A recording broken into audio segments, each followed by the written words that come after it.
raté Love in Fun. 20h-22h, c'est Love in Fun avec Doc et Mickaël. 02 851 4x0. Message vocal qui est arrivé sur le WhatsApp également, on écoute. Salut Mickaël, salut toute l'équipe, j'espère que vous allez bien, j'espère que vous passez une bonne émission. Alors moi en tout dans ma vie j'ai subi 15 opérations, dont une première opération à 3 jours. Donc voilà, donc j'ai 16 ans, il faut savoir. Et donc du coup j'en ai eu 13 aux yeux et 2 opérations un peu plus intimes. Mais du coup voilà, la seule séquelle que ça m'a donné, c'est que ça m'a rendu non-voyant. Sinon j'ai rien de plus. C'est déjà pas mal, si ce n'est la peur du bloc en fait. Genre dès que je vais dans un bloc, maintenant je suis en panique. Ouais, c'est normal. J'ai toujours peur de me réveiller ou de ne pas me réveiller. Donc voilà, c'est à peu près la seule peur que j'ai. Et c'est seulement sur le moment. Oui, c'est déjà. C'est quand même. C'est déjà bien. J'ai simplement perdu la vue. Ah oui, Simplement. C'est pas simplement quoi. Je pense que c'était une maladie. Oui, c'est ça. Non, mais je pense que a priori c'est pas l'intervention. Il devait avoir une maladie. Il l'a dit lui-même. Dès 3 jours il a été opéré. Je ne sais pas ce que c'est, mais il y avait probablement plusieurs petites malformations possibles et avec des interventions nécessaires. Oui, c'est possible aussi effectivement. Ne pas a priori pas lié à l'intervention. On a ton numéro de téléphone puisque t'as envoyé ton message sur WhatsApp. On va essayer de te rappeler si tu veux passer à l'antenne. Il n'y a aucun problème évidemment. Gégé, dis-toi que t'as plus de...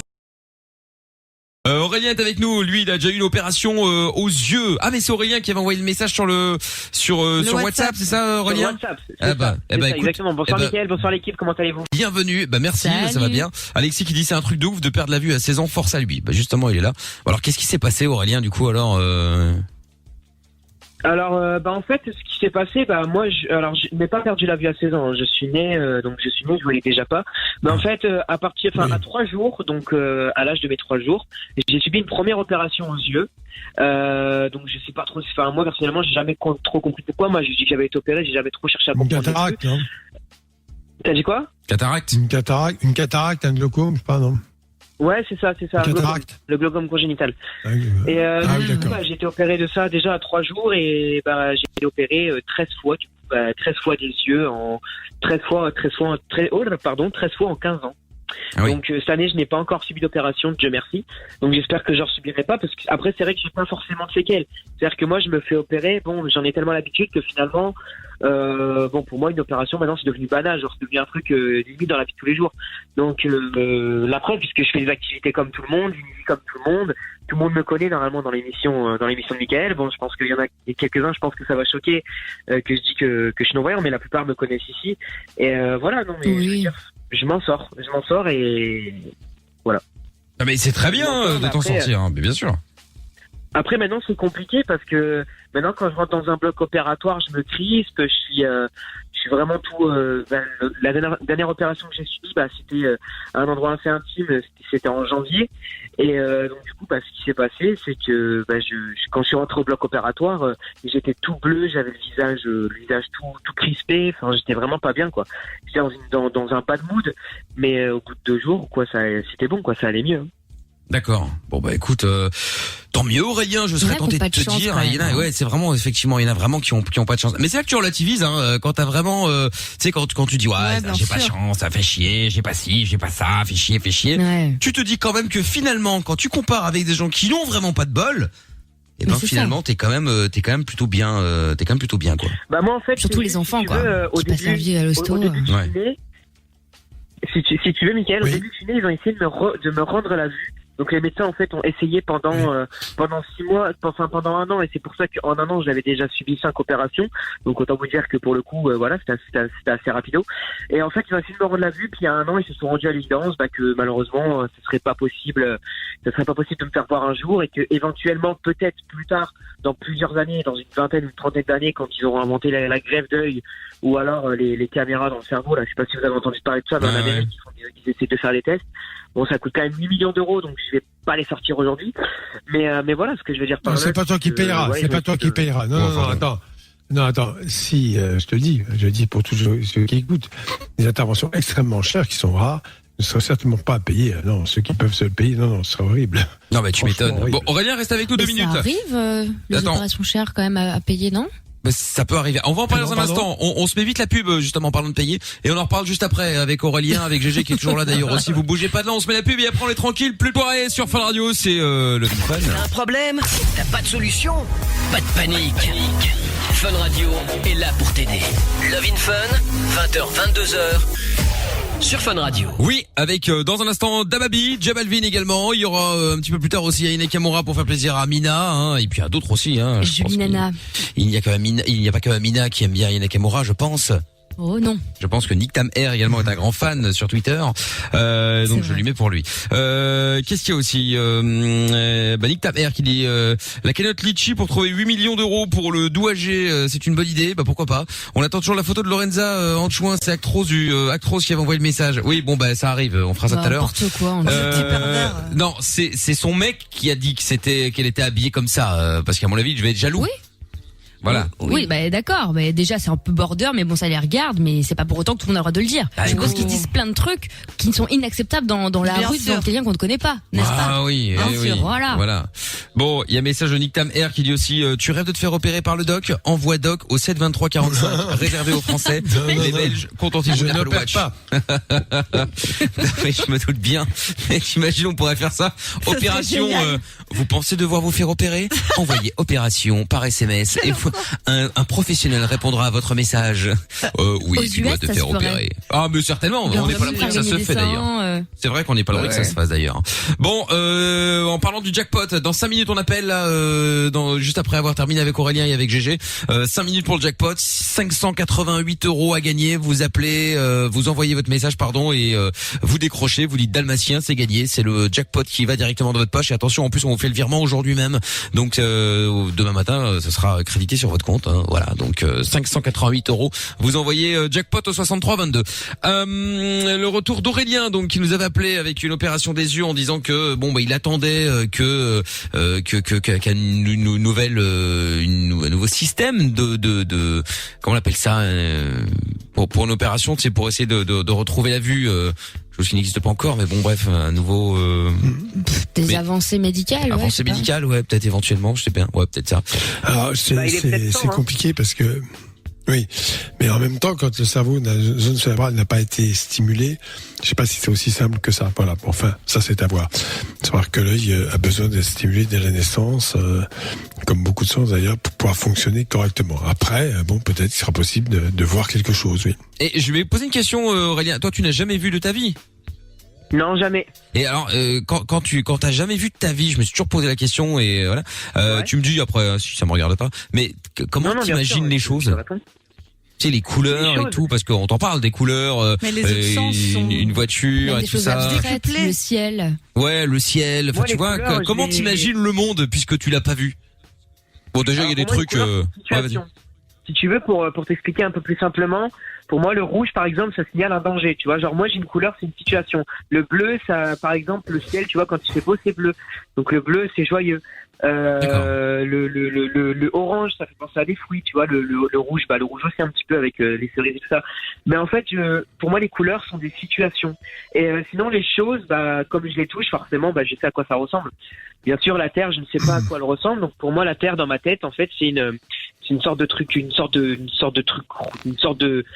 cercle, un peu, de cercle avec des océans au milieu. Enfin, tu vois ce que je veux dire? Genre, pour moi, en fait, le monde, c'est ça. Pour moi, une île, tu vois, c'est une sorte de truc carré, tu vois, ou rectangle. Voilà, pour moi, une île, c'est tout petit, tu vois. Dans ma tête, c'est tout petit. Ouais.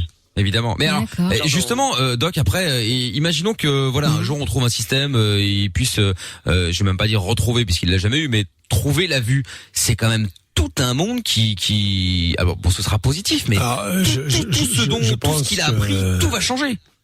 Ah, vous êtes bouleversant. Oui, mais la seule chose, je suis pas sûr que le cerveau réagisse forcément bien, parce que là, le but, c'est d'arriver jusqu'au cerveau, jusqu'à l'air visuel. Mais comme cette air n'a pas vraiment été stimulé, je ne sais pas comment le cerveau va réagir. C'est-à-dire que le cerveau s'habitue d'emblée avec les sens qui lui sont attribués, qui permettent de percevoir le monde, l'ouïe, le toucher, l'odorat, et ainsi de suite. Bon, et la vue en fait partie, mais quand la vue n'a pas été stimulée, moi, je me pose la question. Comment le cerveau va réagir? Et ça, on ne sait pas. Ah oui, d'accord. Enfin, je pense qu'il y a des gens qui le savent, qui savent que ça ne va pas forcément de soi. D'accord, ok. Parce qu'il y avait pas quelqu'un qui avait réussi à se faire opérer, qui voyait genre en noir et blanc, un truc comme ça. Il voyait pas très bien, mais enfin bon, c'est toujours mieux que rien. Ça, je sais pas. Il y a une grande différence entre ceux qui ont déjà vu et qui ne voient plus. Et ceux qui n'ont jamais vu. Car jamais le cerveau, l'air visuel n'a jamais été sollicité. Voilà. D'accord, ok. J'avais vu ça il y a 10-15 ans, ça date, dans EILM6 avec Mac Lesguy. Ils avaient filé à Gilbert Montagnier un prototype de lunettes qui est évidemment pas au point, mais qui permettait de voir, en tout cas, des silhouettes à peu près. Et donc c'était hyper émouvant parce que du coup, il essayait ses lunettes et donc il découvrait à peu près le visage de sa femme pour la première fois. Non mais c'est alors ça je veux bien le croire. Lui Gilbert Montagnier, c'est aussi une cécité de naissance. Je crois qu'il avait une fibroplasie rétrolentale parce qu'il avait reçu de l'oxygène à naissance comme prématuré, si mes souvenirs sont bons. Je travaille pas un secret médical, je crois que ça a été dit. Donc c'est la même chose, c'est une cécité néonatale, enfin dès la naissance. D'accord, ok. Mais il voyait pas de façon nette, c'était vraiment c'était comme si c'était pixelisé, quoi, mais il voyait un peu les formes, quoi. Ah oui, d'accord. Pourquoi pas? Mais je ne sais pas. D'accord. Oui. Bon, non, mais c'était des questions comme ça que je me posais, tu vois. Comment t'imagines, parce que bon, quelqu'un qui voit à la limite fermer ses yeux, bon voilà, il imagine le noir, mais après c'est pas aussi simple que ça, bien sûr, puisque après il faut vivre avec non-stop, etc. Mais voilà, je me demandais comment une personne qui ne voyait pas et qui n'avait jamais vu imaginait des choses qui nous paraissent bête, tu vois. Là, j'ai un micro, des écrans, enfin tu vois. Voilà, c'est nous, on a notre monde et puis eux ont le leur en fin de compte, en vrai. Oui, Mickaël. Ouais, exactement. Ça se développe, je pense. Mickaël, oui, il y a un truc qui m'étonne, c'est que tu m'aies pas posé la question, parce que ça en général c'est une question qui revient vraiment tout le temps, genre dans toutes mes interventions, même chez le médecin. C'est quoi, le médecin il m'a déjà posé cette question, donc ça m'étonne que tu m'aies pas posé. C'est comment les non-voyants s'imaginent un rêve. Ça c'est une question qu'on me pose tout le temps, mais vraiment, genre c'est la question qu'on me pose le plus dans les, même au collège, c'est la question qui revient tout le temps, genre comment tu rêves et comme ça, et c'est un truc de ouf. Ah, parce que t'as jamais vu, et c'est vrai qu'en général tu rêves, ouais. Ah oui, forcément, parce que ouais, encore après je sais pas. T'imagines. Ouais, t'imagines après. Ouais, non, mais l'activité onirique est différente. Mais la situation, tu peux en rêver, parler, ressentir, voilà. Bien sûr que tu peux rêver. Je vois pas pourquoi les rêves seraient occultés. Les rêves ne dépendent pas de la vue. Hein. Mais tu ne vois pas des choses dans ton rêve, forcément. Est-ce que tu as l'impression de voir des choses dans ton rêve? Ça, c'est la vraie question. Est-ce que dans ton rêve, tu as l'impression de voir des formes ou quelque chose comme ça? À mon avis, non, mais bon. Non, franchement, non. Moi, ça, en fait, ça marche que au cerveau, qu'à l'imagination, vraiment qu'à ce qu'il y a dedans. En fait, si tu veux, des fois, ça m'arrive que je revive ma journée dans ma nuit, tu vois. Et souvent, c'est ça qui est ouf, c'est que je fais très, très, très, très, très souvent, quasiment tous les 2-3 jours, je fais des rêves prémonitoires. Et ça, des fois, c'est horrible parce que t'imagines un jour, je rêve qu'un de mes proches meurt et il meurt, bah c'est horrible, quoi, pour moi. Bah oui. Et souvent, j'en ai peur quand je rêve de ça. Je me dis putain. Non, j'avoue qu'effectivement, et moi, j'avais une question pour Aurélien. Est-ce que tu t'arrives à sentir les couleurs, par exemple, sur tes vêtements, savoir si, sans connaître forcément le vêtement, tu vois, même sur un vêtement neuf, savoir s'il est plutôt rouge, plutôt blanc, plutôt, enfin, tu vois, les couleurs comme ça? Ah non, ça, en fait, il y en a qui savent, mais ceux qui sont devenus non-voyants dans leur vie, ils savent. Mais moi, en l'occurrence, déjà, ça m'intéresse pas trop. Moi, en fait, mon style vestimentaire, je m'habille en fonction de ce qui me va, en fonction de ce que moi j'aime. Genre, en fait, moi, je fais pas trop en fonction des autres. Mais franchement, non, forcément, les couleurs, du coup, non, je fais pas forcément attention. Ça, les gens qui sont non-voyants de naissance ne peuvent pas le percevoir. Par contre, une personne qui a été non-voyante dans sa vie, qui apprend, hein, parce que du coup, faut apprendre au toucher, et vraiment bien reconnaître. Mais moi, j'ai jamais expérimenté cette tâche-là. Puis, je vais pas te mentir, c'est pas un truc qui, c'est pas un truc qui serait utile pour moi. C'est pas le truc le plus important. Non, ça c'est sûr. Non, je te demande parce que j'ai vu un reportage, la meuf qui a tout le temps vu un reportage. Non, mais c'est ça, en fait, Amine, elle passe son temps à regarder un reportage et à discuter de trucs bizarres à 3h du mat avec Lorenza. Et en fait, c'était un Américain et en fait le mec était décorateur d'intérieur et c'était un non-voyant de naissance. Et alors incroyable, il est surblindé. Ouais, mais j'ai halluciné, c'était un parcours de ouf et il sentait les couleurs, il sentait les formes, il savait parfaitement ajuster les trucs et c'est lui qui fait des maisons de stars à Los Angeles, évidemment multimilliardaire, etc. Donc déjà je trouvais ça génial parce que c'est couillu de te dire je ne vois pas et je vais décorer des maisons et en plus d'être le meilleur. Non, mais c'est trop bien.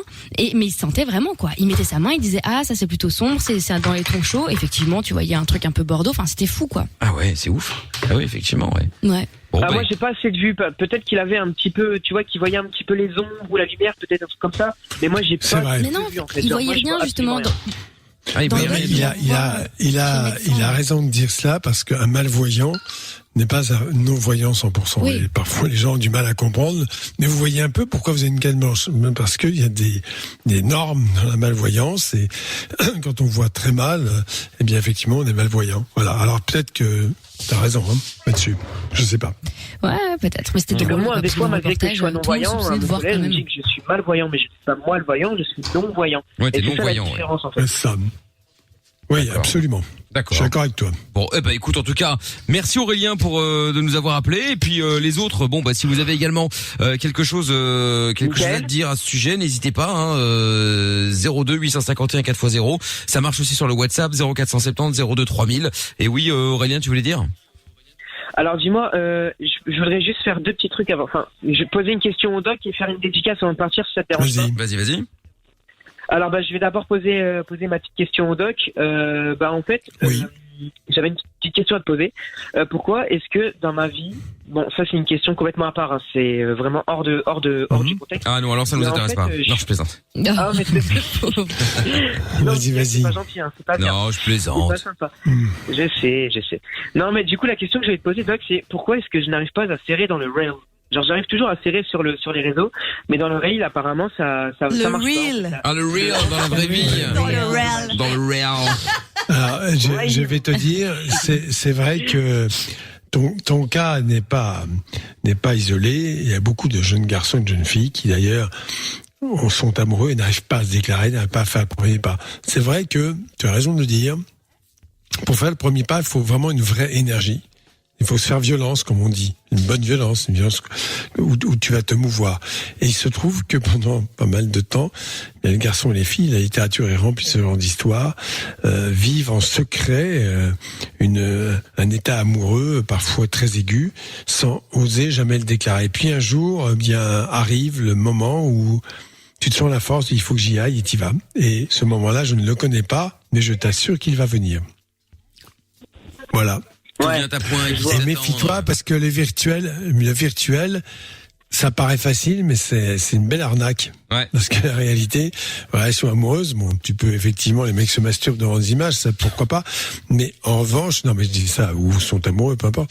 Mais là, la réalité, c'est qu'il faut y aller. Et il faut se faire violence. C'est prendre des risques. D'abord, le premier risque, c'est qu'on te dise, non, j'ai pas envie.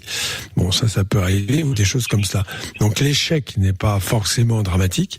Bien au contraire, il te permet d'aller plus loin. Mais ne t'inquiète pas, ça va venir un jour. T'inquiète pas. Bon, à bientôt Aurélien. Parce que c'est vrai que moi, pour moi, c'est un traumatisme et j'ai beaucoup de mal. En fait, si tu veux, c'est pas que j'assume pas parce que, genre, quand j'aime quelqu'un, je sais avouer, genre, je suis pas du genre, voilà. Mais en fait, le problème, c'est que souvent on me dit, soit c'est parce que c'est, en gros, apparemment, j'ai une responsabilité trop lourde. Alors, je suis pas forcément, tu vois, je suis autonome. C'est-à-dire que je suis autonome, je sais me gérer, enfin.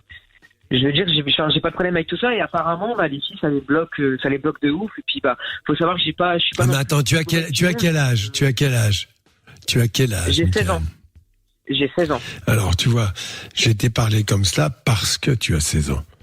Et qu'effectivement, quand on commence à grandir, ça va déjà un petit peu mieux. Mais ce que tu racontes là est extrêmement fréquent, je te l'assure. Ok, donc je suis pas le seul. Parce qu'en plus, tu vois, en plus d'être non-voyant, je suis un peu. On va pas dire que je suis le mec le plus beau, genre je suis roux, voilà, genre et les roux en général, les gens n'aiment pas trop, la preuve. Je me prends beaucoup de moqueries, que ce soit au collège, même des fois sur les réseaux, enfin voilà, malheureusement. C'est pas cool, mais c'est pas cool, mais ça. Alors, l'histoire des détails physiques qui pour toi peuvent être absolument abominables ne le sont surtout pas pour les autres.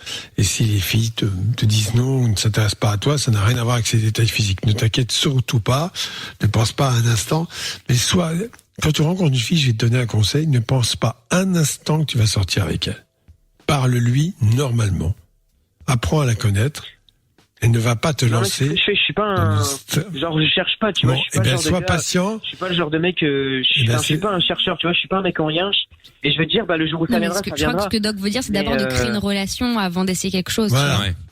Exactement. Et ça, c'est très important. C'est très important. Amical, une relation, tout simplement. Et puis après, il se passe ce qui va se passer. Et les échecs, ça arrive. Tout le monde. Regarde, Michael, il y en a eu combien avant de sortir avec une fille? Oh là là, je ne pourrais pas te dire, mais j'en ai eu, alors, de ce côté-là. T'emballes pas non plus, l'autre, là, il se raconte. Non, mais c'est vrai, pour le coup. Non, mais Michael, c'était pas des échecs, c'est que t'avais peur d'y aller. C'était encore pire. Ouais, moi, c'est encore pire. C'est que moi, il y avait quelques, voilà, c'était plutôt, il y avait quelques petits panneaux verts. Sauf que je ne les voyais pas, quoi. C'était pas grand, c'était pas flagrant non plus, hein. Mais voilà, quelques. T'étais timide. Oui, mais voilà, mais c'est ça en fait. En vrai, oui, je pensais ça, ouais. Je pense. Plein de gens. Alors là, c'est intéressant parce que quand on est timide, on n'arrive pas à être naturel. Ça se voit. Moi, je suis très timide justement depuis. Alors, je suis pas derrière un téléphone ou même derrière un micro ou quoi que ce soit. Par contre, devant les gens, en fait, il faut que tu saches que je me suis fait harceler pendant plusieurs années, pendant 2 ans. J'ai vécu 2 ans de harcèlement, 2 ans de merde, quoi. Et en fait, depuis ce temps-là, je n'ose plus approcher les gens. Et vraiment, j'ai la folie. Alors, dans ces cas-là, oui. Les gens. Alors, je vais te donner un conseil, parce que là, tu viens de me donner un élément nouveau qui a beaucoup d'importance. Parce que les gens harcelés sont traumatisés, hein, je le dis comme je le pense, même si quelquefois les adultes semblent rigoler. Non, il ne faut pas rire de ça. Et quand on a vécu un harcèlement, c'est sûr que ça ne va pas favoriser la capacité à aller vers l'autre. Dans ces cas-là, moi je le dis, il faut pas hésiter à aller voir un psychothérapeute et parler, si ce n'est déjà fait d'ailleurs, aller parler de cette crainte que tu as, de ce que tu as vécu. Car le harcèlement, c'est pas c'est fini, tout va bien. Non, ça peut laisser des traces et ça peut laisser un état comme ça, un peu anxieux, un peu difficile dans les relations. Donc va voir quelqu'un, je te le conseille. Et tiens-nous au courant. J'ai vraiment pas de mal, mais juste approcher des gens, j'en deviens j'en deviens vraiment tout pâle. Non, mais bien sûr, c'est une réaction qui peut être totalement liée aux situations de harcèlement. 2 ans, c'est long, c'est traumatisant pour psychologiquement. Il faut oser en parler à un psychothérapeute parce que c'est son métier. D'accord ? Voilà, Aurélien. Ça fait du bien. Mais oui. Bon, tiens-nous au courant, tu nous rappelles de toute façon quand tu veux. Vas-y, profite. Bien sûr, hein. C'est la maison, on est là. Dis-moi. C'est la maison. Je vais faire une grosse dédicace à Guillaume qui me l'a demandé, Guillaume, mon co-animateur en radio. Okay. Donc j'ai fait une grosse dédicace, je fais une grosse dédicace à toute l'équipe et je fais une grosse dédicace surtout à ma classe RPZ de la 3e G du collège Béranger à Péronne dans le 80. Très bien. Message passé, pas de problème. Salut Aurélien. Continuez comme ça. Salut Aurélien. C'est gentil Aurélien. Il y aura Alec. Gentil comme tout, hein. Mais oui, Alec dans un instant qui est non-voyant, il voulait nous en parler également. Alors, petit conseil pour Aurélien. Aurélien, c'est comme moi. Moi, dès le premier jour, je la vois, je l'aime. Et 2e jour, direct, je vais la voir. En mode, je la branche un peu et tout. Puis après, je lui dis, tu veux sortir avec moi? Elle dit, ok. Et le tour est joué, c'est facile. C'est facile quand ça marche. Comme ça. Ah oui, c'est facile quand ça marche. C'est ça. Enfin bon. Bon bref, quand qu'il en soit.